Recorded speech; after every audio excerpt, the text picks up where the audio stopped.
Fala a verdade, o programa tá demais hoje, não tá? E não acabou não, tem muito mais ainda pra você, porque agora a gente transforma aqui o nosso cenário em um consultório. E aí, quem vai tirar tantas dúvidas pra gente hoje e ensinar muita coisa também é a doutora Mariana Ala, que tá aqui com a gente, sempre belíssima. Sempre tá aqui que com legal você. tá aqui com você também, a gente sempre Carol, conversa. muito bem substituída. Não é? Ah, muito obrigada. Comemorando muito obrigada. a Níver, não nós é? escorpianos, melhor signo, né? Sou suspeita pra falar. Mas Eu é gosto, isso me dou bem. mesmo, Cá. A gente tá aqui para tirar todas as dúvidas. Ontem foi dia do ginecologista, então eu aproveito para trazer bastante informação para todo mundo que está assistindo. Ótimo, parabéns a todos Muito os bom, ginecologistas, muito parabéns obrigada, a você. Muito obrigada. E realmente, aqui a gente transforma agora como se fosse o seu consultório, né? Você trazer o seu consultório para cá, porque Sim. a gente tem muitas E eu dúvidas acho quando muito chega no consultório. interessante, né, esse formato que vocês trouxeram de esclarecer dúvidas, porque isso interessa para todo mundo que está nos assistindo. Então, Com certeza. desde o marido, a mulher, o filho, todo mundo. né? E a gente pode discutir bastante coisa legal. E você pode mandar suas perguntinhas também no @VocêBonitaTV para participar aqui com a gente. Aí a gente vai colocar algumas questões aqui na tela, que são as mais frequentes do consultório. Se você tiver alguma dúvida diferente dessas, já manda pra gente, tá bom? A primeira, na tela, olha só. Quais exames preciso fazer e de quanto em quanto tempo? Importante. Muito, muito importante, Cá. A gente pode aproveitar, apesar de ser o último dia do mês, aproveitar o gancho do Outubro Rosa. Sim. E acho importante a gente falar da prevenção do câncer de mama, né, que é uma doença que atinge até 10% de nós mulheres, então é uma prevalência, é uma incidência alta, mas é uma taxa de cura bastante alta quando a gente pega no começo, quando a gente faz um diagnóstico precoce, né? E aí, em relação à mama, é importante que todas as mulheres façam pelo menos uma ou outra sonografia logo depois de terem iniciado o ciclo menstrual, para saber se não tem nódulos, se não tem cistos, algumas coisas que podem ser acompanhadas desde o comecinho, né, da vida da fertilidade.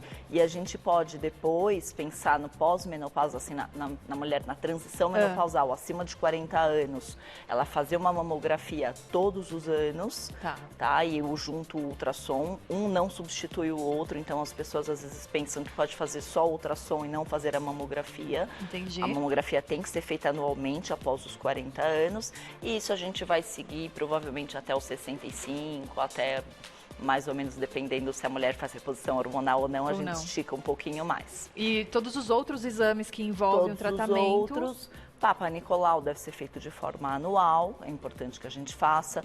Importante dar uma olhada no ultrassom de tireoide, abdômen, o transvaginal, para saber se não tem nada no útero vinculado com mioma, cistos e tudo mais. E os exames de sangue, pelo menos uma vez ao ano. Tá certo. Isso depende da idade também? Muda de idade para idade? Muda de idade para idade, né? Então, assim, a gente sabe que principalmente depois dos 40 anos a gente tem que ter uma assistência um pouquinho maior, pensando principalmente na incidência das doenças malignas, que podem ser maiores na parte ginecológica. Tá certo. Mais uma perguntinha, então, na tela.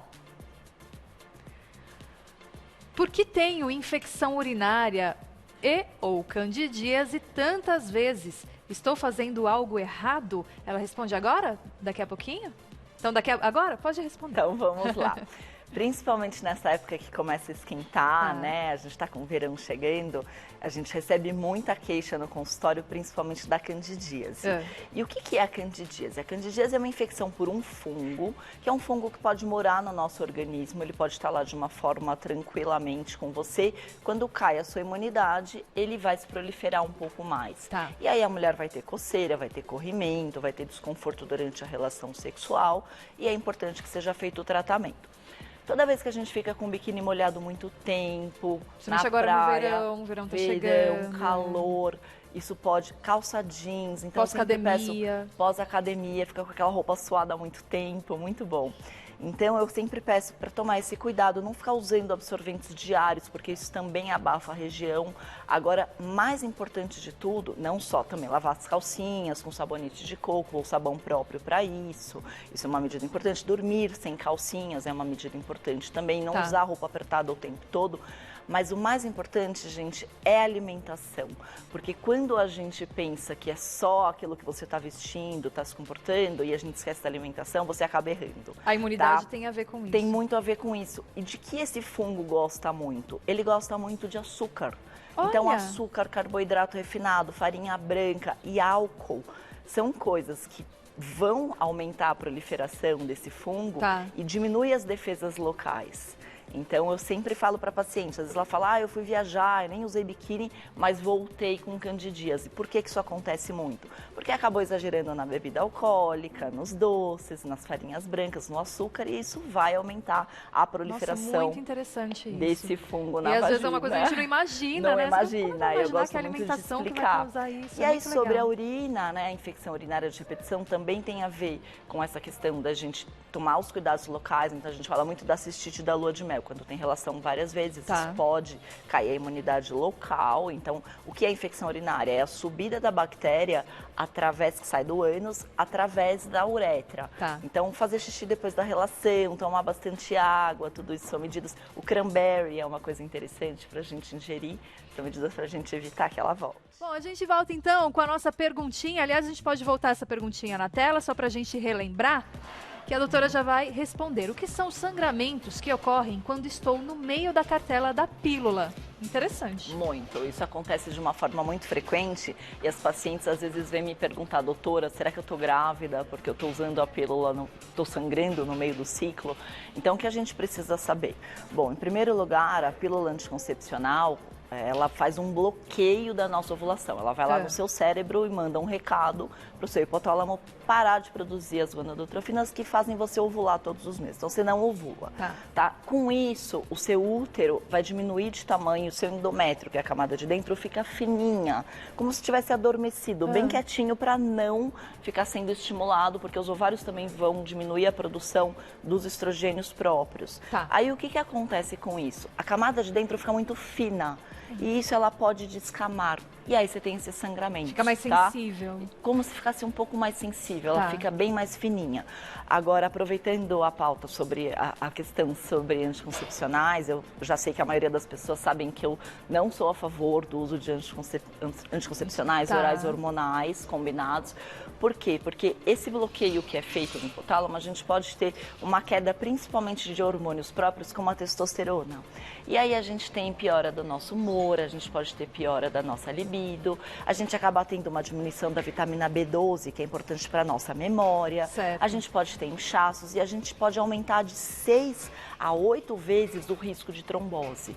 Então, aquela menina que fuma, aquela menina que está acima do peso, que é sedentária, nem pensar pelo anticoncepcional. Aí tem outras opções, né? Tem os métodos comportamentais, tem o DIU de cobre, tem o DIU hormonal. Eu acho que tem uma série de coisas hoje que, assim, a gente estudando um pouquinho mais, a gente vê que tem opções melhores do que a pílula. O bacana é isso, é sempre conversar com o seu médico, com a sua médica, porque realmente tem opções no mercado. E tem que saber o que se encaixa melhor aí para você. Exatamente. Mas eu tenho uma dúvida aqui, por exemplo, se a gente toma um medicamento, estou tomando a pílula, e eu tomo algum determinado medicamento, ele pode interferir? Pode. Alguns antibióticos, exatamente. Alguns antibióticos e alguns antibarbitúricos também, até alguns anti-inflamatórios, podem sim, inclusive até inativar o efeito da pílula. Então é importante, às vezes, foi no dentista, tomou uma amoxicilina, isso já pode cortar o efeito. Entendi. Então precisa, qualquer medicamento que for usado para essa moça que usa a pílula anticoncepcional, comunicar ao ginecologista, senão vai ter uma interação medicamentosa. Importante, hein? Então vai tomar algum medicamento, sempre consulte o seu médico, tem que avisar. Agora tem perguntinha do público, vamos ver quem mandou. Vou mandar um beijo para você, Beth, obrigada pela pergunta. Mulheres na menopausa podem fazer reposição com progesterona injetável para melhorar os sintomas de tontura e dor de cabeça? Ótima pergunta, né, doutor? Vamos lá, Beth. Obrigada pela sua participação. E assim, o que eu tenho para falar sobre reposição hormonal, que a gente sabe hoje, a melhor via de administração, principalmente do estrogênio, é através da pele. E a progesterona a gente pode ser feita através da pele também ou através de cápsulas de progesterona natural oral. O que ela pergunta é sobre a progesterona injetável. Provavelmente ela está se referindo à progesterona em implantes, que a gente usa naqueles implantes hormonais, com testosterona, progestágenos e outras coisas mais. Isso assim, para algumas mulheres funciona bem e para outras mulheres não funciona tão bem assim, tá? O que é importante é saber que dores de cabeça e outros sintomas, a gente precisa primeiro investigar a causa. Então, eu não uso uma reposição hormonal para alívio desse tipo de sintoma. Agora, a falta do estrogênio, que é o principal hormônio feminino que a gente fica sem quando a gente gente entra na menopausa, esse sim poderia causar as dores de cabeça e aí isso pode ser aliviado com o gel transdérmico, né? Quando ela faz uma reposição, sempre com a assistência de um médico. Tem que investigar antes, então, antes de optar por esses métodos. Isso. Tá certo. Mais perguntinha do público. Quem mandou agora foi a Semira, Miss Linda. Beijo pra você, viu? O transvaginal é feito de quanto em quanto tempo?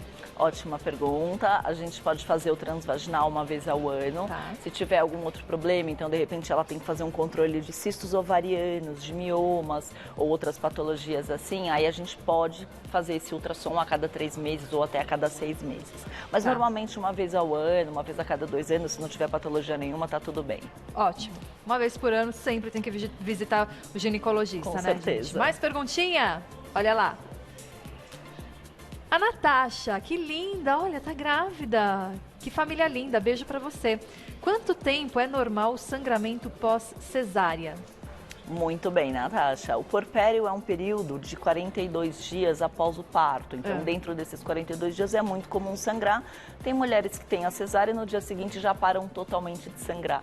Então, isso é muito individual de cada pessoa, né? E tem mulheres que, às vezes, mesmo amamentando, continuam com sangramentos por até 6 meses. Isso é comum. O que não pode, ela ter fluxo muito intenso, com coágulos, e isso levar até uma anemia, que é comum durante a cesárea, ter uma perda de sangue de até 500 ml. Então, se ela continuar sangrando muito depois disso, aí ela pode ter uma anemia. Tá certo. Mais perguntinha? Vamos ver agora. Da Lu. Beijo, Lu. Ai, tá todo mundo participando no @VocêBonitaTV. Obrigada pela participação. Quem toma anticoncepcional contínuo deve fazer exames específicos para o acompanhamento? Sim, da mesma forma quem toma e quem não toma, como eu disse, né, o uso do anticoncepcional, como qualquer outra medicação, pode conferir riscos aumentados para a saúde, como o risco aumentado de trombose, e é claro que tem o benefício de prevenir uma gestação indesejada, que no caso de muitas mulheres é muito mais caro do que o preço de ficar sem tomar nada, né? Então acho que sempre conversar com o médico, tem opções sim, outras para a gente evitar filhos, mas de repente é uma pessoa que tem aquilo na mão, então é aquilo que ela tem que usar, e aí essa menina precisa pelo menos uma vez ao ano passar no médico, seja ele pelo convênio, pelo posto de saúde, particular, como for, mas uma vez ao ano para ver se está tudo bem, principalmente com as patologias do colo, né, Ká? Porque a gente sabe que HPV é um vírus muito frequente, então até 90% das mulheres tiveram ou terão contato com o vírus uma vez na vida. Olha só. É bastante. E aí as pessoas falam, poxa, mas eu tomei a vacina e peguei o vírus. Isso pode acontecer. É importante sim usar a vacina, mas a gente tem que saber que quem se vacinou, ela evita em até 70% dos casos de ter câncer de colo ou as verrugas. Mas isso não evita ela adquirir o vírus. Então ela continua precisando sempre estar se prevenindo e fazendo os exames de rotina. Sempre atenta com os exames, tá Isso certo. mesmo. Agora, quem usa anticoncepcional durante muito tempo, o mesmo, precisa trocar? Não precisa trocar, é uma boa pergunta. As pessoas falam, o corpo acostuma. Isso não acontece. E ela não pode também fazer a troca sem comunicar ao médico dela. Isso é uma outra pergunta que a gente estava comentando, né? Então, de preferência, sempre conversar com o ginecologista antes. E sendo uma pílula combinada, não teria grandes problemas da gente fazer a substituição. Mas, como eu disse, eu sempre acabo optando pela substituição por um método como o DIU mesmo, que eu acho que vale a pena. Entendi. Mais uma perguntinha, então, pra gente, olha só. Viviane, um beijo pra você, obrigada pela pergunta. Suar muito na região vaginal é normal? É uma boa pergunta. Boa pergunta. A gente precisa primeiro diferenciar se é realmente uma sudorese de virilha e daquela região, porque isso é muito comum, principalmente com esse calor que a gente está agora. É verdade. Né? Então isso é normal para todas as mulheres. Agora precisa saber se ela não está se referindo a uma transsudação da vagina, porque as mulheres às vezes chegam no meu consultório e dizem, eu tô com um corrimento. E aí quando eu faço o exame ginecológico, eu vejo que aquilo não é um corrimento. A vagina produz, sim, existe uma secreção, uma transsudação da parede vaginal que mantém a lubrificação, que é importante durante a relação sexual, mas que não tem cheiro, não tem cor, é como se fosse uma farinhazinha branquinha, molhada, fluida. Ela não pode ser grumosa, ela não pode ser amarelada, ela não pode ter cheiro e não pode ter coceira. Se não tiver nenhuma dessas, tá tudo bem que essa secreção vaginal é normal. Muito bom. E tomar cuidado também, nesses casos, sempre trocar a calcinha, não deixar a calcinha isso úmida, mesmo. que isso... Sem dúvida. Né, resolve um monte de dores de cabeça aí depois, com certeza. Muito bom. Que bacana a gente poder falar desse assunto. Adorei estar aqui com você. Muito bom, linda. Demais. Parabéns. Demais querida, mesmo. obrigada. Parabéns pra você também. Parabéns por trazer tantas pautas que informam tanto, ensinam tanto a gente. Então, olha, doutora Mariana Alas, ginecologista e obstetra, você pode ligar para conversar com ela também. Olha, o telefone do consultório é o 11 São Paulo, 3071-3666. 3071-3666. Muito obrigada. Muito obrigada para você que acompanha o Você Bonita de hoje. Amanhã ao meio-dia estamos de volta. Meu Instagram é @CamilaGalete. Eu espero você também. Beijo, gente. Até amanhã. Beijo. Tchau.